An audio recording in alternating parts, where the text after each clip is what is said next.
WWE WrestleMania 41 takes place on Saturday and Sunday in Las Vegas at Allegiant Stadium. We've already done our Saturday predictions. Check out the video here on the channel. We went through all the matches currently listed on the Saturday card. Now we're going to make our predictions for WrestleMania Sunday. We start with the Women's Tag Team Championship. Liv Morgan and Raquel Rodriguez going to defend the titles against Bayley and Lyra Valkyria. Not a match that's really been that long in the making. This was sort of thrown together. Doesn't have that long build like some of these on the card do, but Liv Morgan has been one of the stars, not just of the women's division of the company over the past year.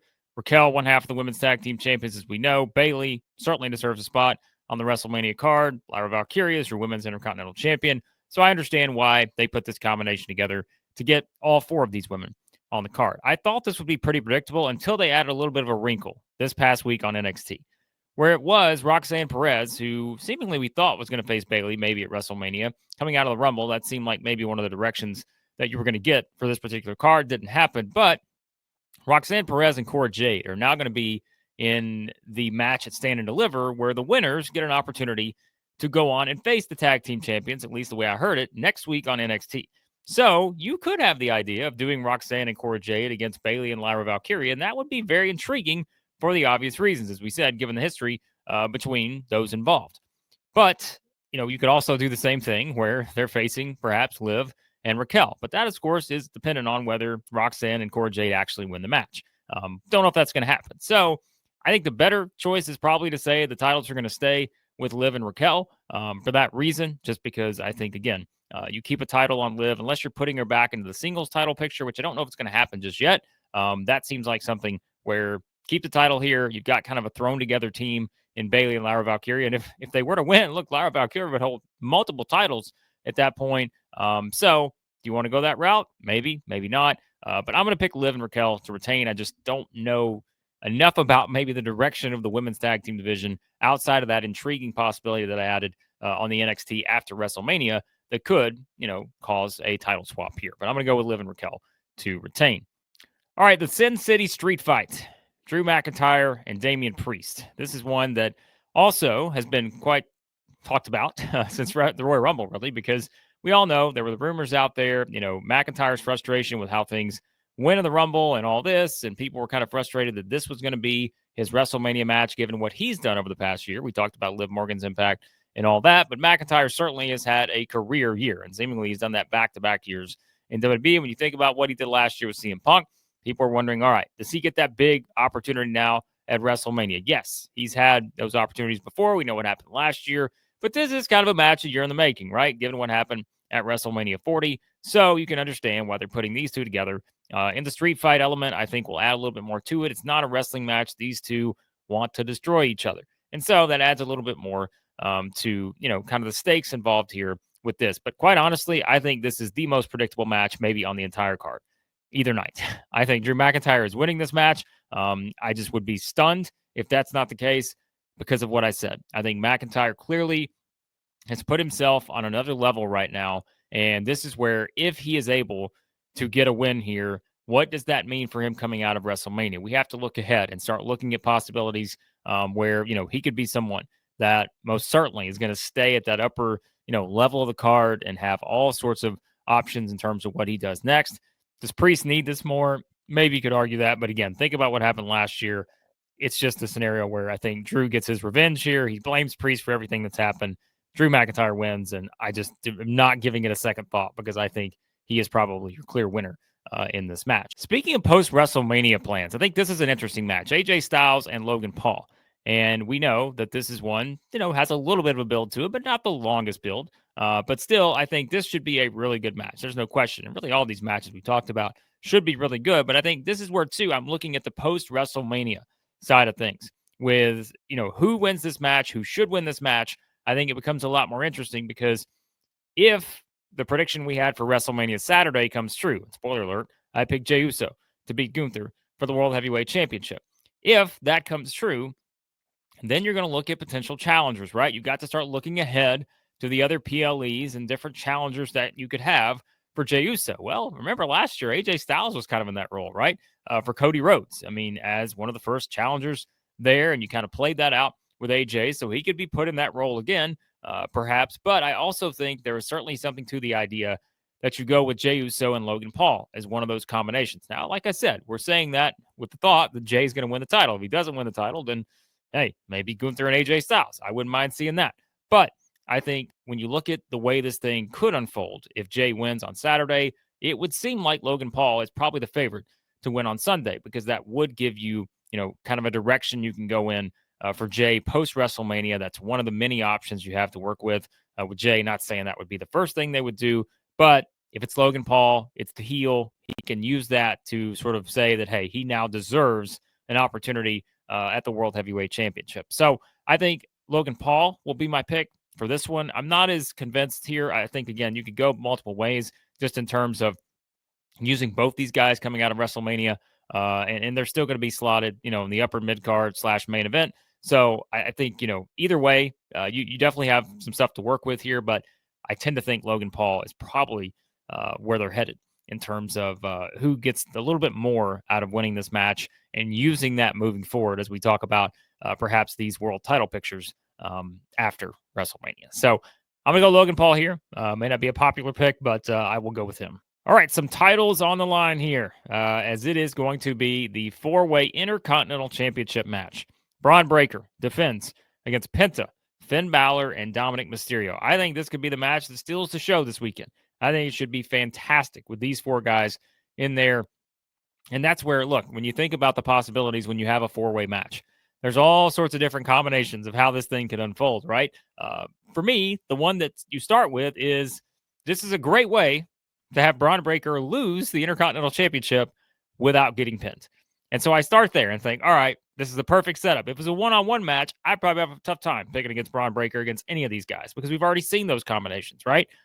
Hard to pick against him. But in a 4-way match where he doesn't have to get pinned to lose the title, that is kind of your perfect setup. To get the title now off of Breakker, he has a reason to chase after it afterwards. But also, let's not kid ourselves.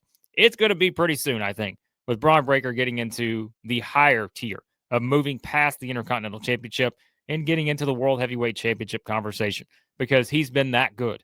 And, maybe it's not for WrestleMania 42, but at some point we're going to look up and say, all right, he got there and there's no coming back. He's not going to be coming back down, to the Intercontinental Championship.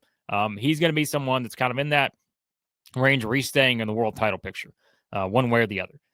But this is a way to get the belt off of him, and yes, he can chase after it afterwards. So that leaves us with 3, right? We're going to go with one of these other 3 men. And that's where, to be completely honest with you, I don't mind any option you have here. I think any of the 3 would be great choices for all the different stories you could tell, right? Penta winning the championship at his first WrestleMania. Look how impressive he's been so far. Having him come out and win this title, beating 3 other men who have, again, been kind of stalwarts at WWE, that would be a significant step. You could use that for years to come when you talk about that's how good Penta is. He's come in and he's won this championship, beat 3 other men at the biggest stage of the year. That would be significant if they did that, right? If Balor wins, then obviously Balor's got something to hold over the head of his fellow Judgment Day members, especially the person in the match with him, Dominik Mysterio, right? It's for all the stuff that Liv talks about and all this. Like, hey, Finn knows best, right? Balor knows best. They could use that moving forward. So that's something you can definitely work with there. Dominik wins. Well, again, it's kind of that sort of, huge moment in his career where he's winning a championship on the biggest stage at WrestleMania and perhaps doing it at the expense of his fellow Judgment Day member / leader, Finn Balor. What kind of dynamics would that put in play with the tension between those 2 that we know have already been building? You've got to think that Balor and Mysterio here are going to tie into this in some way when it comes to the finish here. There's no question about it. One of these guys probably costs the other or however it plays out. And that's where Penta may be the person who benefits from that and is able to sneak in, get the win, win the title. I would, again, be surprised if Breakker retains. So if I eliminate Breakker and possibly eliminate Penta, I do think maybe it is Dominik or Finn Balor here. And to me, if you think about moving forward, what's the best dynamic to give you the most out of this? You could make the argument that Finn Balor is the person that, ultimately wins the title. He's using that. And then maybe that's where Dominik eventually brings in the new member against Balor's orders. And that's what, leads to the eventual split of the Judgment Day, which we all know is coming. And this may be what precipitates that. Something huge happens here to make that happen. But I like the idea of Dominik winning the title here. Again, we talk about look at what has been accomplished. What have you done in WWE?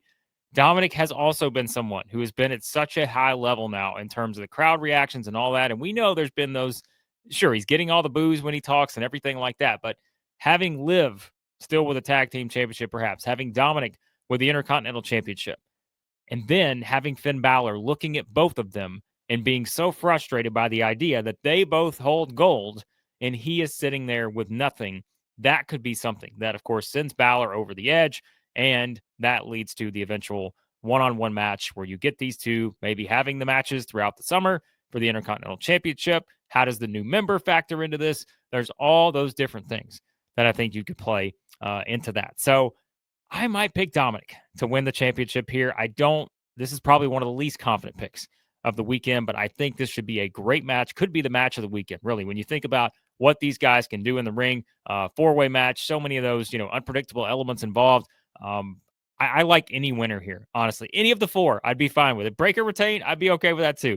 I like any of the four winners, but I'm going to go with Dominik because I like the dynamic that presents itself if he were to win this championship at the expense of Balor. So, and then there is the women's triple threat match for the World Championship. Io Sky defends against Rhea Ripley and Bianca Belair. And this is one we know. Bianca earned her rightful spot by winning the Elimination Chamber match. And so she got here on that. Rhea, well, it got a little complicated in terms of the contracts and all this other stuff. But eventually she makes her way into this thing after Bianca, played the referee role. And we really didn't get a finish to Rhea and Io Sky. So all those things and how it played out, that is where we stand, as Io has kind of been the person who's feel like not really the afterthought, but she has been the person who seemingly is in the way of Bianca and Rhea trying to destroy each other. And I think that's where anytime you get that dynamic, we know what that means, right? Could that be great for Io Sky, where these two are so focused on beating each other to a pulp that Io Sky is the one that benefits? Kind of the same thing we talked about with Seth Rollins, Roman Reigns, and CM Punk, although there's a level of hatred there added to that one. That's a little bit different than this one.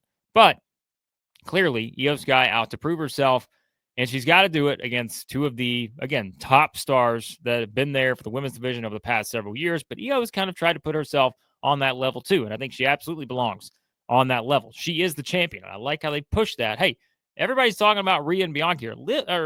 Io's the one that's the champion. Like, she's the title holder here. And so they have to beat her to win the championship. And so I like the way they've kind of set that up. I can't say every single segment has been the best in this particular feud. Like, there's been a lot of contracts involved, and anytime you get contracts in wrestling, it can be a little difficult to keep things consistent. But I think this is one where, to me, I talked about it for WrestleMania Saturday in the Jade and Naomi match. However that plays out, I think the best direction forward is having Bianca continue her unbeaten streak at WrestleMania. Bianca has never lost at WrestleMania, and I think her having the championship and then tying in Naomi and Jade into that somehow, that to me becomes a lot more compelling as to what you can do, again, throughout the summer, heading into maybe that eventual big one-on-one match between Bianca and Jade. And let's not kid ourselves.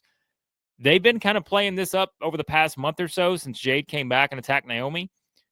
There is no doubt that WWE could do a slow burn to get to Bianca and Jade 1 year from now at WrestleMania 42. So, for that reason, I think Bianca winning here makes probably the most sense. I think Rhea winning just does not make a lot of sense in terms of probably what they want to do moving forward, especially when you tie in the Jade and Naomi aspect.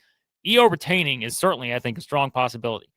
But remember, you have to do it, and that's where you hand Bianca her first loss at WrestleMania. I don't know if that's going to happen here, and I think that Bianca is the person with this new kind of heel dynamic to her. Not full-blown heel, but she's got a little bit more of that, realism added. What Bianca's saying is not wrong about Rhea getting into this match. Bianca's the one that earned it. Having her win here, I think, makes a lot of sense, and I'm going to pick Bianca to continue her WrestleMania streak. May not get to the Undertaker level at any point in her career, but having that streak is interesting, and I think that will kind of add another dynamic here to where Bianca wins again at WrestleMania. And how does that play into the Jade and Naomi stuff? So give me Bianca to win the championship. And it brings us to this, the main event, night 2, WrestleMania 41 on Sunday. Cody Rhodes defends the Undisputed Championship against John Cena. We all know what's happened. There's no reason to go back through everything. You guys know where things stand heading into this one. We probably won't spend as much time on this one as we have some of the other matches, just because we all know the story here. It is all about John Cena chasing the 17th record-setting World Heavyweight Championship. And he's got to do it by selling his soul to The Rock. He did it to the final boss at Elimination Chamber. Turns on Cody from there. We've gotten the back and forth with the promo segments between Cody and John Cena. And we know where both men stand heading into this. We know that Cena is trying to get that championship by any means necessary. We know that Cody's trying to protect the championship from Cena, trying to keep it with the family, the WWE fans, the universe, everybody. We got to keep the title, is what Cody Rhodes says. Well, the one unpredictable aspect of this, of course, is do we get The Rock's return? Is this where The Rock comes back? We've not had him involved in this in any way since the Elimination Chamber, which shouldn't be a huge surprise. But because we've not really addressed that part of this whole equation yet, my guess is that's for a reason. It's WrestleMania. It's Las Vegas. Having The Rock come back here makes all the sense in the world. I think that's what happens. I think he comes back. Somehow that plays into the way this match unfolds. Remember all the interference we got at WrestleMania 40 in the, Avengers type sequence where we had at the end with Cody Rhodes beating Roman Reigns. I don't know if we're going to get that level of interference maybe this year, but we all know this is not just going to be a straight up match between Cody Rhodes and John Cena. I'd be surprised if that's what happens, because I think you are going to have the final boss be the final boss here, right? Someone who returns to try to make an impact. However that happens, we don't know. I mean, Travis Scott could be there. He could be the person that factors into the finish.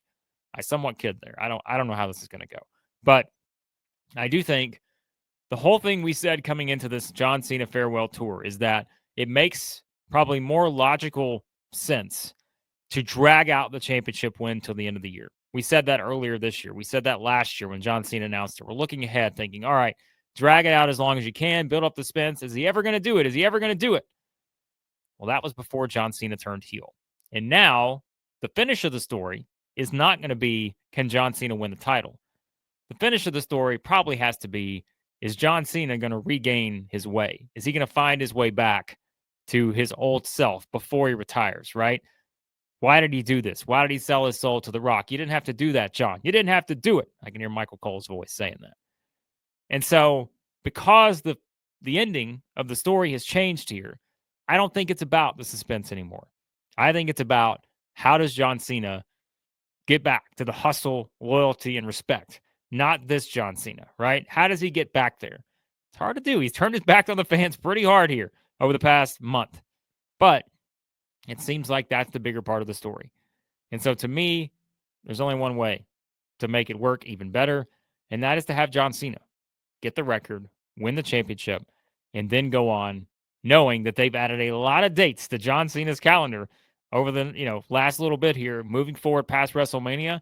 You've got to think that is the direction you go in here. John Cena defeats Cody Rhodes and wins the 17th World Championship. And then from there, that opens up a world of possibilities for John Cena and Cody, John Cena and Randy Orton, John Cena and CM Punk, and so forth. And of course, eventually, John Cena and The Rock. Not saying they're going to have a match, but that's something where that dynamic in play after Cena has become the puppet for The Rock.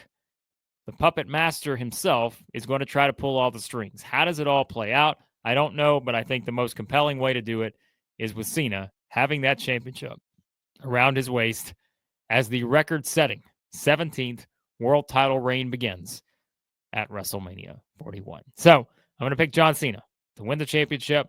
The Rock's return, we've got to assume that's going to be the case.